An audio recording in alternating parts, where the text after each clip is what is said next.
ఆ రోజు ఏం జరిగింది అసలు? ఏప్రిల్ 6th రోజున మీరు చాలా షార్ట్గా చెప్పారు. సో ఆ రోజు ఆ గద్దర్ ఏం చేస్తున్నారు ఆ క్షణాన? వాళ్ళు ఎంటర్ అయినప్పుడు మీరు ఎక్కడ ఉన్నారు? నేను ఆ రోజు శనివారం అనుకుంటా, ఆదివారం ఉంటుంది అది. నేను మా ఆర్థిక పరిస్థితి అంటే మా కుటుంబ ఆర్థిక పరిస్థితి ఎంత మేరకు అంటే మా చదువులకు మా తిండికి మేమే వెళ్ళి సంపాదించుకోవాలి. అప్పుడు నేను ఒక ఆర్గనైజేషన్లో, ఇప్పుడు పనిచేస్తున్న ఆర్గనైజేషన్లోనే డే టు డే బేసిస్లో వెళ్ళేవాడిని. అక్కడ ఒక మంచి అవకాశం ఉండే, చదువుకునే అవకాశం ఉంది. సో నేను అక్కడ నుంచి ఆ వర్క్ అయిపోయిన తర్వాత ఇంటికి వచ్చాం మధ్యాహ్నం, సమ్వేర్ అరౌండ్ 2 o'clock వరకు వచ్చాము. ఇంట్లోనే ఉన్నాం. నేనున్నాను, మా అమ్మగారు ఉన్నారు, మా సిస్టర్ ఉన్నారు, తమ్ముడు అప్పుడు గుంటూరులో ఎక్కడో చదువుకుంటున్నాడు. 2:30, 3 o'clock ఎవరో వచ్చిండ్రు మాట్లాడటానికి అని అన్నారు. సరే అని నాన్న వెళ్ళాడు. కానీ దీనికి ముందు అప్పటికే ఎన్కౌంటర్లు జరుగుతూ ఉన్నాయి, ఇంటిపైన దాడులు జరుగుతున్నాయి, గ్రీన్ టైగర్స్, బ్లూ టైగర్స్, రకరకాల పేర్లతో అప్పటికే ఫోన్స్ ఇవన్నీ కూడా ఉన్నాయి. అప్పటికే రాష్ట్ర ప్రభుత్వాలకి ఫ్యామిలీ తరఫున, ప్రజా సంఘాల తరఫున అందరు విజ్ఞప్తి చేస్తూనే ఉన్నారు. ఏదో జరగబోతే లీగల్ పద్ధతిలోనే హోంమంత్రికి, ముఖ్యమంత్రికి, ప్రజా సంఘాలు అందరు డిమాండ్ చేస్తూనే ఉన్నారు. గద్దర్ పైలా దాడులు జరుగుతున్నాయి, మానసికమైన దాడి ముందు మొదలు పెట్టారు. అంటే ఆయన బయటికి వెళ్తుండే వల్ల అప్పటికి ఎవ్రీడే ప్రజలలో ఉండేవాడు. ఆ ఒక్కరోజు మాత్రం ఇంట్లో ఉన్నాడు. ఓకే, ఇంట్లోకి ఎట్లా ఎంటర్ అయ్యారు వాళ్ళు? జనరల్ గా మన గేట్ ఓపెన్ ఉంటుంది రఘు. ఓకే, ఇది జరిగింది అల్వాలా? మన ఇప్పుడు ఉన్న భూదేవి నగర్లో జనరల్ గా మన ఇల్లు గేట్ ఎప్పుడు ఓపెన్ ఉంటుంది. నాకు ఎవరైనా తీసుకురావచ్చు, వాళ్ళు వచ్చి పలకరిస్తారు. ఓకే, ఫ్రంట్ రూమ్ లో కూర్చోమని చెప్పేవాళ్ళం. అట్లాగే నాన్న కూడా రమ్మని చెప్పిండు. ఎంతమంది? ఒక 4 people. అంటే వాళ్ళు తెలిసిన వాళ్ళు ఎవరో సంబంధం లేదు? మనకి ఎవరో సంబంధం లేదు, మనకు తెలిసిన వాళ్ళు కూడా రాదు. అంటే ఏమని ఎంటర్ అయ్యారు ఫస్ట్ అసలు? యాక్చువల్గా అన్నతో మాట్లాడాలి, మాకు వేరే పర్సనల్ వర్క్ ఉంది అది ఇది అంటే, లేదు పర్సనల్ వర్క్ మనం ఇక్కడ ఏం చేయం కదా, ఏదన్నా ఉంటే మీరు ప్రభుత్వానికి నివేదించుకోండి అంటే, లేదన్నా ఒక 5 నిమిషాలు మాట్లాడాలి అని అనేసరికి గేట్ లోపలికి ఇట్లా వచ్చిండ్రు. అమ్మ వచ్చిన తర్వాత ఏంటంటే, అమ్మ కొంచెం అప్పటికే అనుమానాస్పదంగానే చూస్తున్నది అమ్మ. ఏం లేదు బాబు, మీరు వెళ్ళిపోండి, ఇవన్నీ ఇక్కడ మాట్లాడేది ఏం లేదు, మీరు ఏదైనా ఉంటే మీరు పోయి గవర్నమెంట్తోనో లేకపోతే మీకు సమస్య ఎక్కడ ఉంటే పొలిటికల్ పార్టీలతో చెప్పుకోండి అంటే, లేదమ్మా 2 నిమిషాలు మాట్లాడు. అయితే నాన్న చూసిన తర్వాత అంత పెద్ద ఫిగర్ని వాళ్ళు ధైర్యం చేసి అప్పటిదప్పుడు షూట్ చేయలేకపోయిండ్రు. అందులో అమ్మ వచ్చింది కాబట్టి వాళ్ళు ఒక అడుగు వెనుకకి వేసుకుంటూ పోయిండ్రు. అనేసరికి అమ్మ నడు నడు నడు అని చెప్పి ఇట్లా గేట్ దగ్గరికి వేసేసరికి అతను ఇంకా ఇక అయిపోయింది, మనం టార్గెట్ మిస్ అవుతున్నాం అని చెప్పేసి అతను వెపన్ తీసి షార్ట్ కొట్టేసి 1 person షార్ట్ చేసి 1 person తన దగ్గర ఉన్న 10 shots 10 8 ఎన్నో ఉన్నాయి. అది నేను అప్పుడు లోపట్నే ఉన్నా, ఏంది ఏదో సౌండ్ వస్తుంది అని బయట కూరుకొచ్చేసరికి నాన్న పడిపోయి ఉన్నాడు. అక్కడే బయట గేట్ దగ్గర పడిపోయి ఉన్నాడు. మాకు అర్థం కాలేదు ఒక క్షణం. ఇప్పటికైనా వీడియోస్ ఉంటాయి. నేను ఇంకా బనియన్ మీదనే ఉన్నా, అంటే జస్ట్ అక్కడ నుంచి వచ్చి నేను షెట్ ఇప్పినా అంతే. రావడం, మా ఇంటి దగ్గర ఉన్న 2-3 కలిసి వాళ్ళు వెళ్ళిపోయారా షూట్ చేసి? వాళ్ళు ఫైరింగ్ అయిపోయిన తర్వాత మా సిస్టర్ వాళ్ళని ఎంబడిచ్చింది. She was running behind there. ఇంటి ముంగట ఉన్న వాళ్ళు అందరూ ఎంబడిచ్చారు. వాళ్ళు ఒక అంబాసిడర్ కార్లో వచ్చారు, ఆ కార్ తీసుకుని వెళ్ళిపోయారు. ఇప్పుడు ఆ పర్సన్స్ మన తెలంగాణ వల్ల అవుటర్సా ఏంటన్నది ఏమన్నా?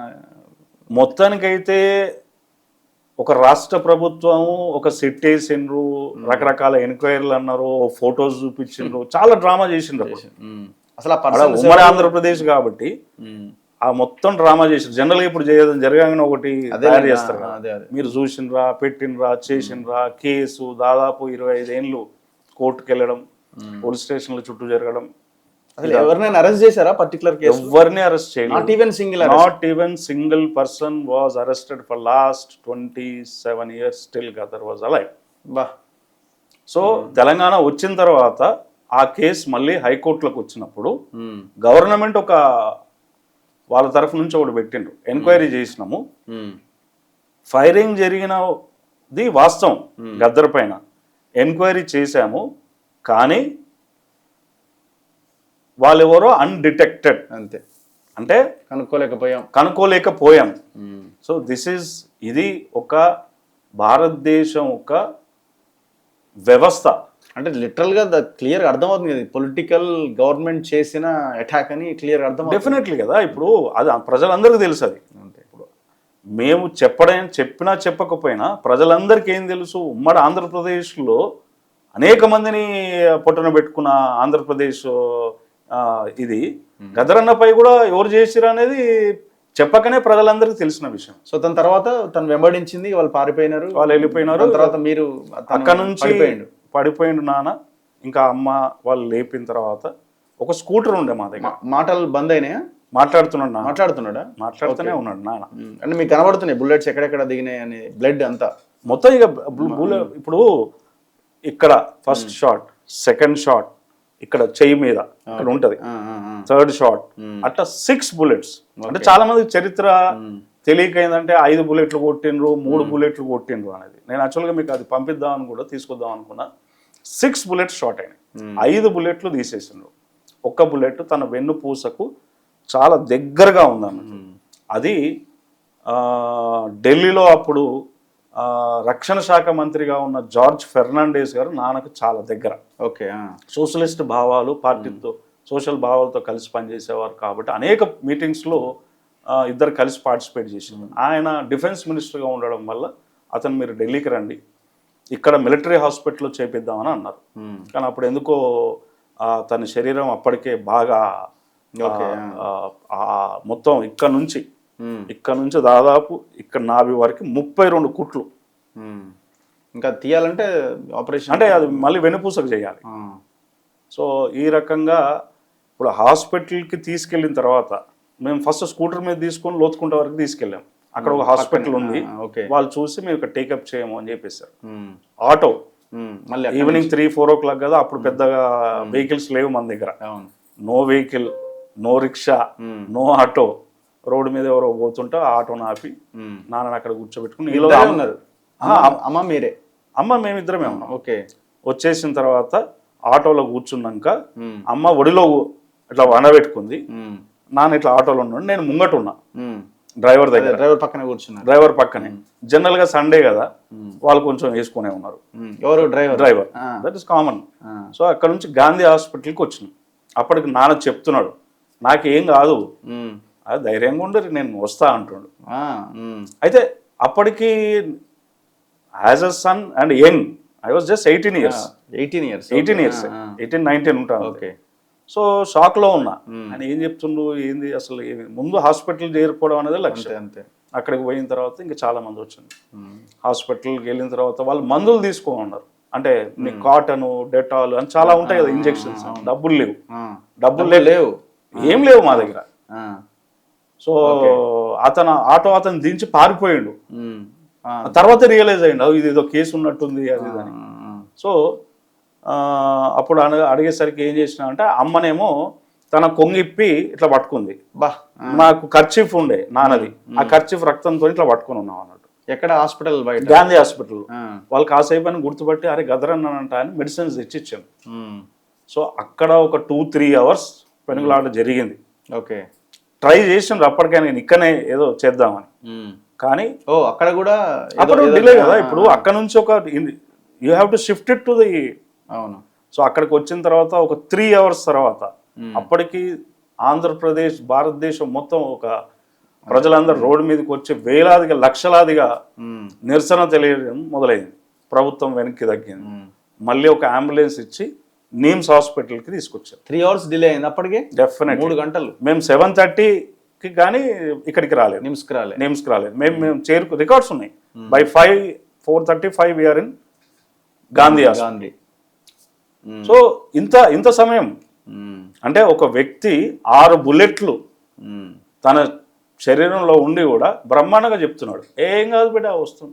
అమ్మతో చెప్తున్నా ఏం కాదు ఇలా నేను వస్తా అని, అంటే అమ్మ చెప్తుంది. నిమ్స్కి వచ్చినాక అక్కడ నుంచి నిమ్స్ లో టేకప్ చేశారు. పబ్లిక్ ఎంటర్ అయిపోయినారు కదా. పబ్లిక్ అప్పటికి all Indian political system has షేకెన్.